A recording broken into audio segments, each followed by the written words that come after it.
Hey guys, this video is going to be a little bit different, but I'm going to tie it all together because I'm going to be reviewing and sharing my feedback and my thoughts about the new Michael Jackson movie called Michael, featuring his nephew, Jaafar Jackson. And the reason why I'm doing this is because I don't think many people know this about my past and how it impacted my life. And when I started sharing this with a bunch of people, they're like, hey, I felt the same way too, especially if you're a creator, especially if you have all these thoughts and ideas that you want to get out there.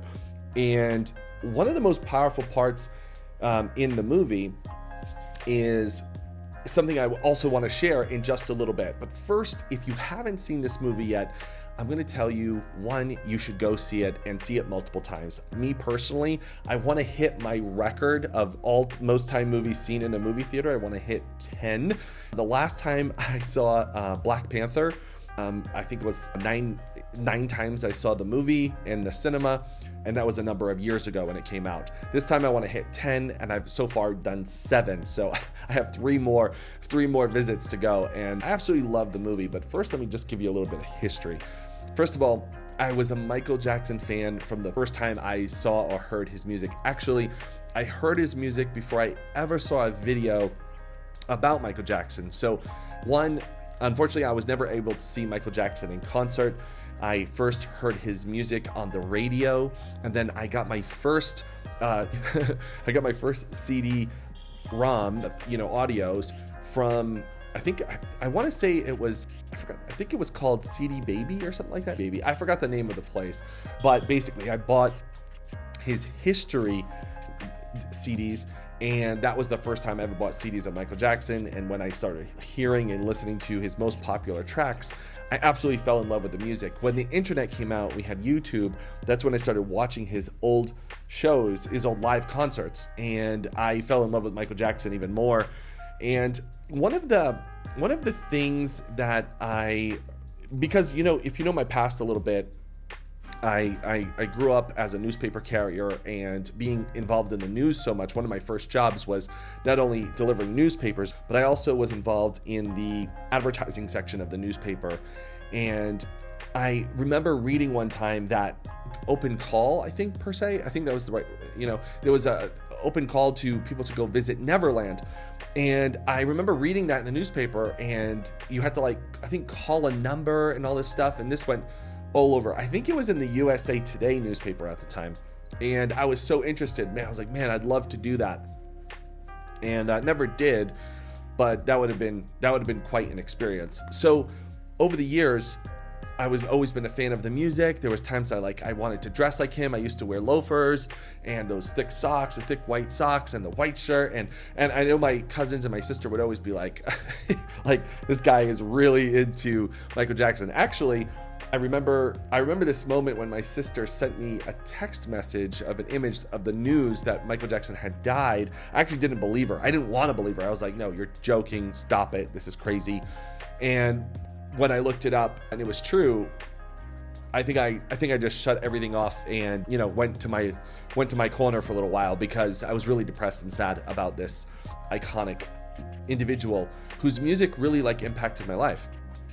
And so most people don't know that about me. My background, I love many different types of music, but most people know me for the scores and the epic music and that stuff, but rather than, maybe pop music. I've never really been a big pop music kind of guy. So when I heard this movie was coming out, I got really excited, because I'm like, wow, this is going to be this is the first Hollywood film that really is going to tell a story about Michael Jackson, rather than all the other videos I've seen online, which were interviews, whether they were good interviews or bad interviews, and a bunch of bad media and all that stuff. This movie I was really looking forward to. What got me more excited was that they kept it in the family, and that's where I got a little concerned about what I was reading, and I wanted to share that, give you my not only my background, but my review and some of the reviews I was reading.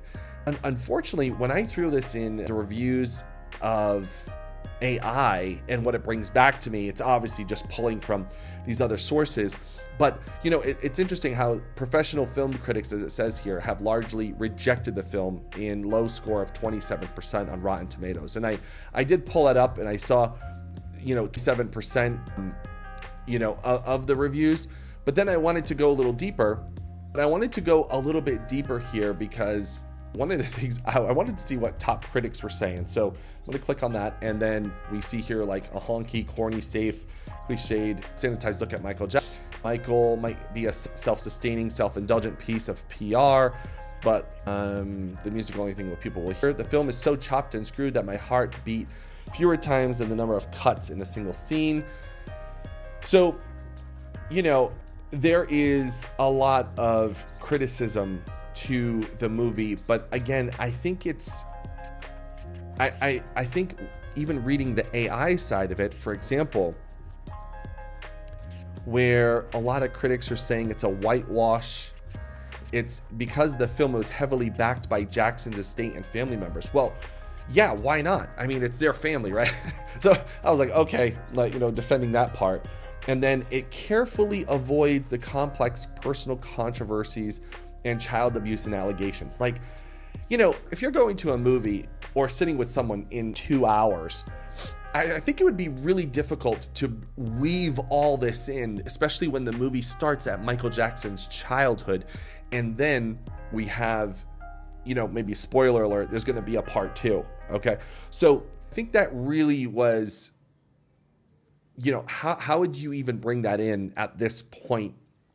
You know, Michael hasn't even built Neverland, and there's where a lot of the allegations start coming in. So I think a lot of this controversy and all this stuff is really just going back to that people think that they were going to bring up these allegations and fight it and maybe even take him all the way to the death. I think some people think the movie was going to go from start to finish, from, you know, beginning of his life to the death. And actually, I think that's not a good idea. I think with this, it was better that it was shorter and it's a piece. I think this movie could probably go to 2 or 3 movies. I hope it does. I actually hope that they do a trilogy here because it's so well worth it.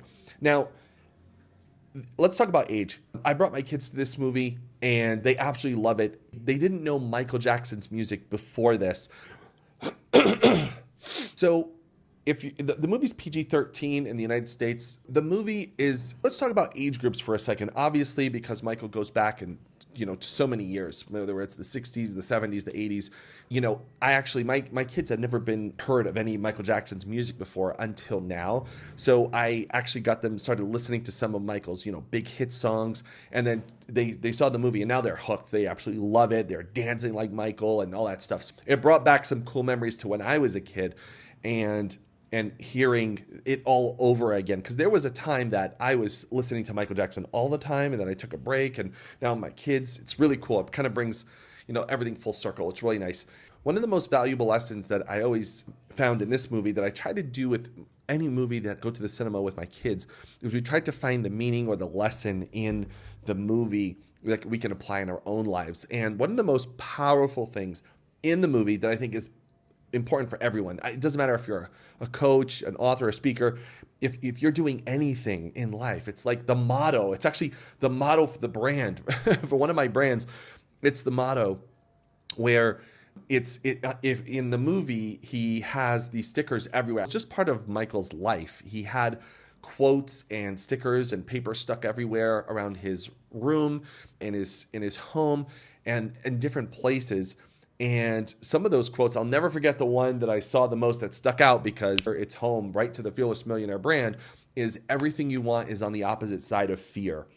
And that is something that not only the brand holds true, but it's something I've said for so many years. It's actually something I knew growing up, where I knew I had to overcome my fears. And you have to go to, you know, create the world that you want. And so when I saw those quotes, my kids and I, which they know some of them, we've talked about it. And I said, you see how he uses those quotes and posts them in a place he can see it, because you want to jog your memory. You want to remember those things on a regular basis so that you can have quick call memory, just like muscle memory, quick call memory, so that it will be there when you need it. And Michael is doing the same thing. I remember there's a scene in the movie where he's in the studio and he's doing some incantations to himself before he starts. And things are really, really powerful. It just shows that, you know, the power of the mind is so critical, and what you tell yourself is so critical. So this movie, I think a lot of people are going to review this movie from the way it was made and the quality and the music and where's the allegations and all that stuff, but they're missing a deeper core element, and that's how do you take someone who's come out of, let's say, poverty or in a really low income area and go to be the #1 pop singer in the world of all time and with the most views and all this stuff. Like, how do you do that? And I think that's the part that the movie really focuses on. You take someone as a kid who was challenged with maybe family, maybe his dad, putting pressure. Is the pressure good? Is it not good? Right? Me and my friends have had this conversation. Like, was the family pressure a positive thing in his life? Was it a negative thing? What are your thoughts, by the way? Put your thoughts in the comments. Do you think Joseph's pressure was good for Michael or bad? Right? What do you think about that? Because, in our conversations here, we saw both sides, and it was great conversations that we've had. The quality of the film, I'll tell you what, I had some of my friends say, whoa, this is like, and actually it's friends who have never seen other music biopics about, like, let's say Bohemian Rhapsody. Or Bohemian Rhapsody was such a great, powerfully well-made movie. I think it was a great, launching pad to this whole industry, this whole genre of movies. And Michael, I think, really carries that through. Actually, there's some parts I won't give it all away here, but towards the end of the movie, when Michael's performing, I was like, wow, this is better than what I've seen on YouTube, right? It was just better than what I've seen on YouTube, and it was so powerful. So I really liked that, and I think it really displays that. And when you see someone as a child, low income, who's gone through all these different challenges, personally, mentally, financially, spiritually, all these challenges, but kept holding the prize. One of the other most important parts, I think, in the movie was Michael, you can see he's in a meeting with one of his lawyers. It's a group of lawyers, a company, I should say, and one of the lawyers is making some comments, and Michael just says, my guy, okay? And that is another pivotal moment where Michael knew already what he wanted. He already had the clarity, and sometimes he didn't have the confidence, but the confidence showed up. Actually, a lot of times Michael would shift the confidence, shift the action to someone else to help build the confidence, or so there was a lot of clarity from Michael that you could see throughout this.